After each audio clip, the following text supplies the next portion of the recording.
is Big Time a big flop, or is it actually a game that is fun and has a lot of potential? What is happening behind the scenes in early access for non-Gold Pass users? We're gonna dive in and we're gonna talk about what I like so far, go and show some of the gameplay, and also talk about what can be improved and my thoughts, even though I still have concerns about just the gameplay and how it's been so far as a Gold Pass user. We're gonna dive into that and more, so like the video if you like the video, subscribe to the channel to get more up-to-date news on Big Time. My name is Jeff, I'm an NFT trader, but I also am a gamer. And I'm just gonna talk while going through the gameplay. There are a few things that I do like about this game. Let me go into the settings. Here is it on high. If you look around, the visuals are pretty amazing, especially for a game that is this far along compared to all other NFT games. Rawr! It's a working AAA quality MMORPG. When you look, the visuals, the environmental visuals look pretty amazing. So I put everything on high. You can see the firefly effects, and then even the grass, when you zoom in on the grass, when you move through it. And then you just look at the environment, it looks pretty good. Especially since this is light years ahead of any other NFT game. Visuals look great for the most part. There are things that it is pre-alpha that they'll probably improve on like the character model and like the details within the character, but still, it's still good enough. I'm lagging a little bit because I put everything on high. Let me take that down a little bit.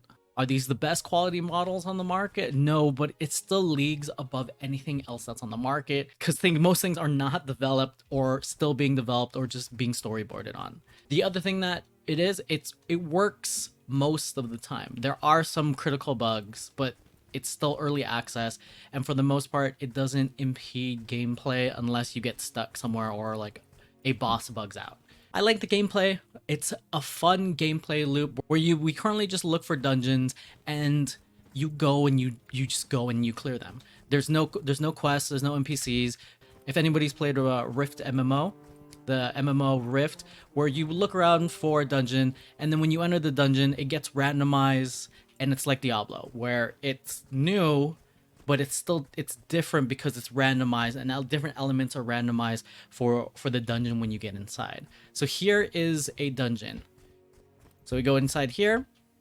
So this is why the team says it's a combination of World of Warcraft with Diablo. It's because Diablo it takes the randomized dungeons, but World of Warcraft because it's 3D. I'm actually enjoying this type of game loop, but it's also because I played MMOs before. I like min-maxing characters and grinding for the best gear. So it's fun for somebody like me that likes collecting, and it can get a little repetitive, just like how Diablo is repetitive. Yes, the dungeons are different, but it's still the same elements and still the same mobs that you're killing. One of the things that's unique about this game, what's unique about this game in general, is the pocket watch system. So here, it's like the class system. So here, this is my main pocket watch, the starter pocket watch that I had. So I leveled up a Chronomancer.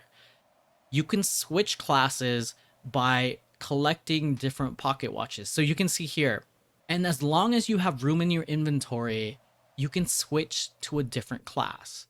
So here, I'm going to switch to a Quantum Fixer. This is a healer. Or I switch to an assassin rogue type character, which is the Shadow Blade. So I go here, different stats, different skill trees, and then now I'm a Shadow Blade.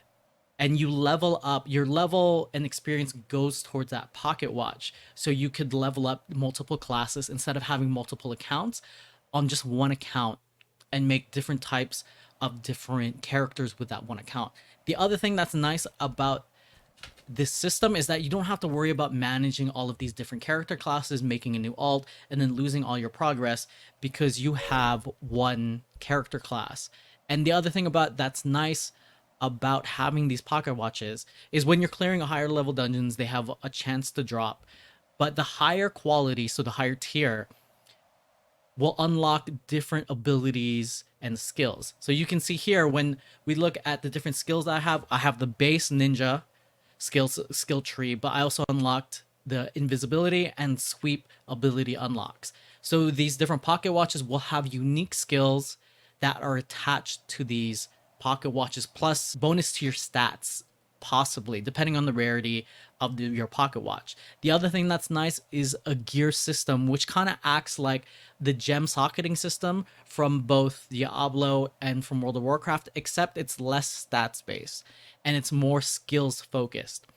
So with a standard pocket watch, the one that I had earlier, it has only the standard skill tree. But when you find new pocket watches and new gears, they unlock new abilities that are not standard. So from here, you get new skills. So here you see that I would get Shuriken Fan, critical subtree, void dodge skill, and then also resistance subtree plus explosive trap. These are all new skills that weren't available to the standard ninja rogue skill tree. So you get to find new skills. The team can implement new skills based on this pocket watch and gear system, which I actually really like, being able to have all of these different gears and then being able to swap them out. It does sound a little broken when you say that, yeah, I can switch from a tank to switch to a healer and switch to a rogue inside the same dungeon. But one of the things that actually happens when you change timelines, so if I were to change into a healer right now, it affects my health and my mana bar. If I were to switch to my higher level character, my Chronomancer, which is basically the mage, you can see that my health bar and my mana bar go down dramatically. So you can't just do this inside a boss fight right away and instantly swap out. There are drawbacks, but they're still gonna have to figure out ways of balancing this out. But it's still nice when you need a healer, when you need a tank or DPS or anything that you're missing, you can level this up, and instead of having to log into an alt, you can bring this into your account and just manage it inside your inventory. It's been fun looking at picking up all of these different gears regardless of rarity to see what new skills are available, and then testing out the new skills. You just go back and then you reset your skills, and then you see if the new skills are actually useful and if you're going to use them. So that's one of the things I like about this system, is a new type of character class and management system. The other thing that's actually pretty fun is collecting NFTs, but it's like any other MMO grind where you get to a certain level and then you start to clear out lower level dungeons, or you clear it out at the highest level that you can, and you just keep repeating that until you get the highest gear available, and then you can keep progressing the content into endgame. Here it's the same. We don't have much of an endgame, which I'll get to later on, but it is definitely a dopamine hit when you are collecting NFTs, because when you collect an NFT, you don't have to worry about looting it. You'll have this special noise, and then you'll have like a special animation where it shows big letters saying that NFT, you received an NFT or NFT looted, and then the animation comes to you. So that's one of the nice things, is you don't have to worry about missing a loot of an NFT if you kill the correct monster. It is definitely a dopamine hit, and it's fun, or some people might not call it fun. I find it fun to be able to just get NFTs and having that animation. Another thing that some people might disagree with, here's the cosmetics tab. These are all the different NFTs that you can collect and the different areas. I like the title NFTs. You can collect new titles, and those are NFT drops based on the mobs that you kill. So here I have Ice Scavenger. This is a rare title, and then here is an uncommon one, and then you can swap out between different titles based on the rarity of when they drop. So that's an interesting component that I enjoy as well, being able to see all of the different titles that you see in game. And another thing that is nice too is that even though inside the gold pass right now it's supposed to be an insane drop rate, so one of my concerns was that the in-game economy was going to be a little bit ruined due to an influx of spaces and land coming into the market.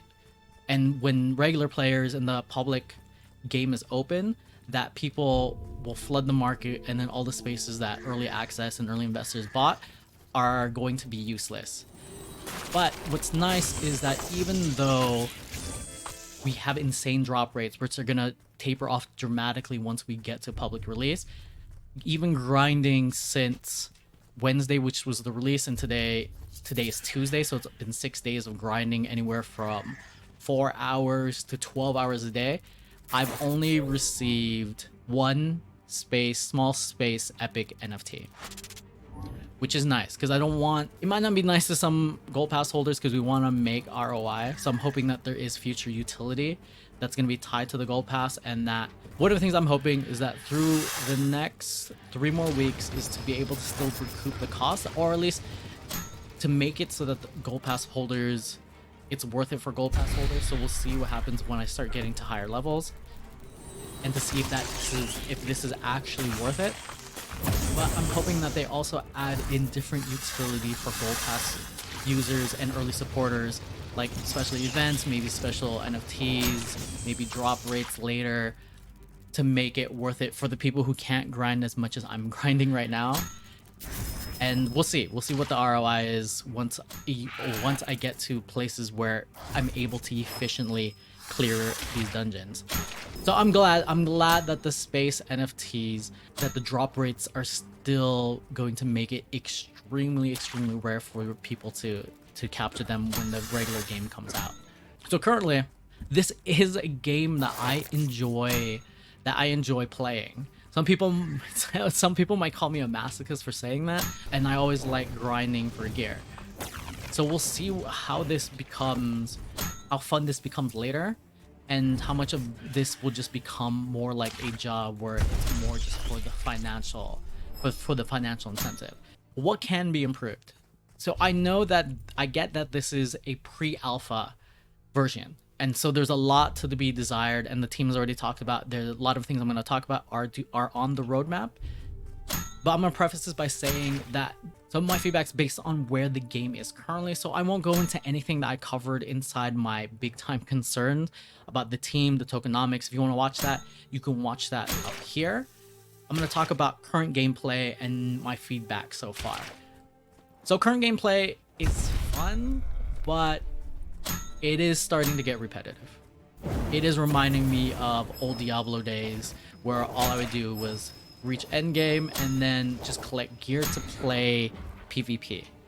So at some point there needs to be higher end content, end game content, that focuses on raid boss and progressing to higher end, more challenging raid bosses, because we do not have that currently. We have higher mobs that are more challenging because they have healers, they have multiple shields, but the mechanics behind how complicated it is, it's not that complicated. And like a big final boss, there isn't a big final boss. It's just more mobs, and sometimes they hit harder and have AoE skills that kill you. But it's not anything like World of Warcraft, nowhere near Final Fantasy or Lost Ark, but it has the potential to get to those places once they start building out higher end raids and bigger dungeons and world bosses, or whatever else they decide to build. So that's one thing, is building out higher end content, building out PvP content. I know that's probably going to be still some time from now, because currently it's a little repetitive. It's only fun because you get new items and you can level up your skills, you can level up different classes, but basically we just run around the whole world looking for oh man, I missed that, looking for high-end dungeons to do, and then just keep on trying to collect NFTs. That's basically what we do. We just run around and then looking for mobs that have a higher drop rate for NFTs, kill them, and then rinse and repeat, and then we just keep doing that, and then we grind that for hours and hours. And with a group of people, it can be fun because like there's a lot more mobs, it's more challenging, but it can get repetitive. So it'll be nice to have more of the end game built, and actually more of the world built. Let me get back out, and then we'll start exploring the world a little bit more. But there's no quests, there's no unique storyline, there's no lore, there's no fun instances out of the dungeon grind, which might just be for early access, but I don't know. For an NFT game, this is amazing because no NFT game comes close to this game currently. But if this team really wants to compete with other MMORPGs, Lost Ark, which is one of the most popular games right now, World of Warcraft, Final Fantasy, it needs to implement this. I know people who play MMORPGs just to get into the lore, and they roleplay that. And there's other people who go to specific role-playing servers on WoW, and there is a draw, even though it is niche, to be able to play. But it's one of those things to be able to get sucked into the lore and understand the story that gets people more addicted and bonded to the storyline into the game, because they want to see the story progress. So that's one of the things that they need to start building out, if it's not already planned. If it's not already planned yet, is to actually see NPCs that we can interact with, different world events, and more quests the world, and have more story and world building to it. Can Big Time pull players from other big MMOs, Lost Ark, World of Warcraft, Final Fantasy? Without NFTs, I don't think they can do that. At least where the game is currently, is there a lot of potential, and this has a base and foundation for them to build on? Yes.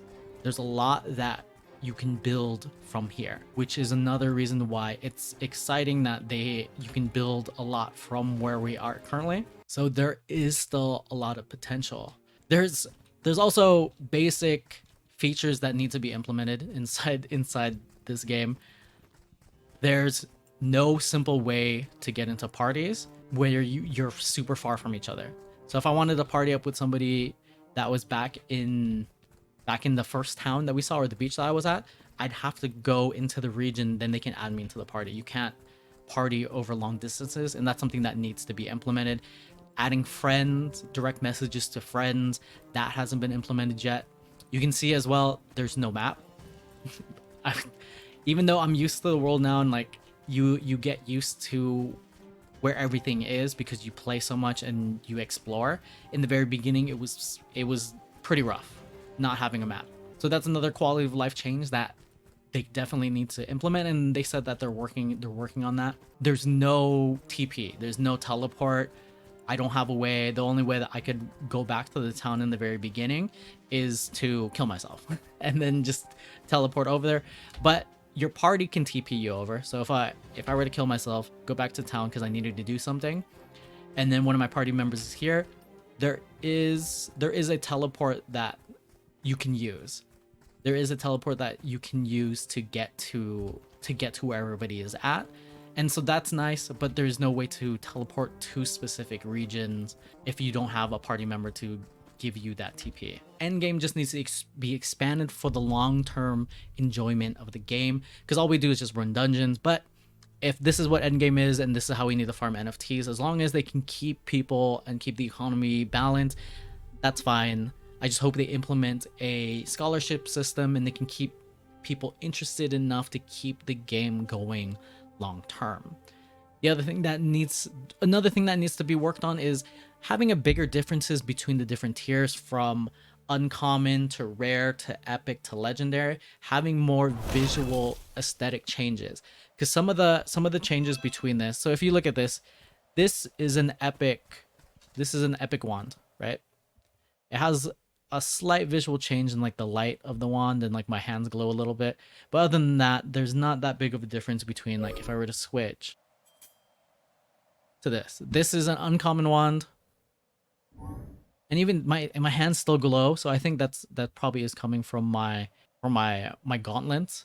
There isn't that big of a difference between the uncommon models and the epic models, because this is epic. There's even like one stage in between this.